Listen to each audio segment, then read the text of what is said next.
In a major crackdown against migration, Australia, in addition to Canada, has also introduced new laws to cap Indian migrants. Now, with these new migration restrictions in Australia and Canada, avenues for Indian migrants are limiting foreign opportunities for students as well as workers. The big question now is, will these moves open up alternative education and employment hubs elsewhere? Well, here's our report. In a major crackdown against migration, Australia and Canada have introduced new laws to cap Indian migrants.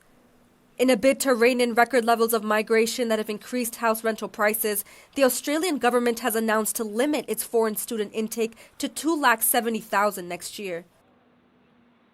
The move is set to have a considerable impact on Indian students going abroad for higher education.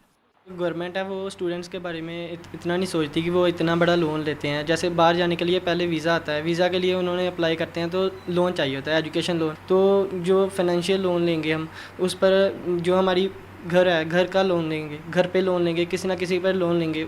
मैं Australia में जाना चाहती हूँ and ये decision देख के ऐसा लग रहा है कि गवर्नमेंट को इसके ऊपर थोड़ा ध्यान देना चाहिए। मेरा करियर कहीं ना कहीं वो अफेक्ट कर रहा है उससे, और जो लोन्स ले रही है मेरी फैमिली और यहाँ का खर्चा, मैं एक्चुअली हरियाणा से बिलोंग करती हूँ।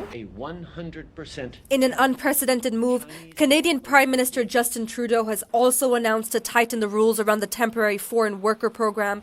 Starting next month, Canadian businesses will only be allowed to fill up to 10% of their workforce with low-wage foreign workers, down from the previous 20%. This decision comes in response to the rising unemployment rates in the country and right after the UN released a report alleging that the program was a breeding ground for contemporary slavery. In a social media post uploaded by the Canadian Prime Minister, Trudeau stressed that the labour market has changed tremendously in recent years, which has shifted the focus on Canadian workers and youth. With new migration restrictions in Australia and Canada, avenues for Indian migrants are limiting foreign opportunities for students and workers. The question now arises, will these moves open up alternative education and employment hubs elsewhere? Samia Afsar for NDTV World.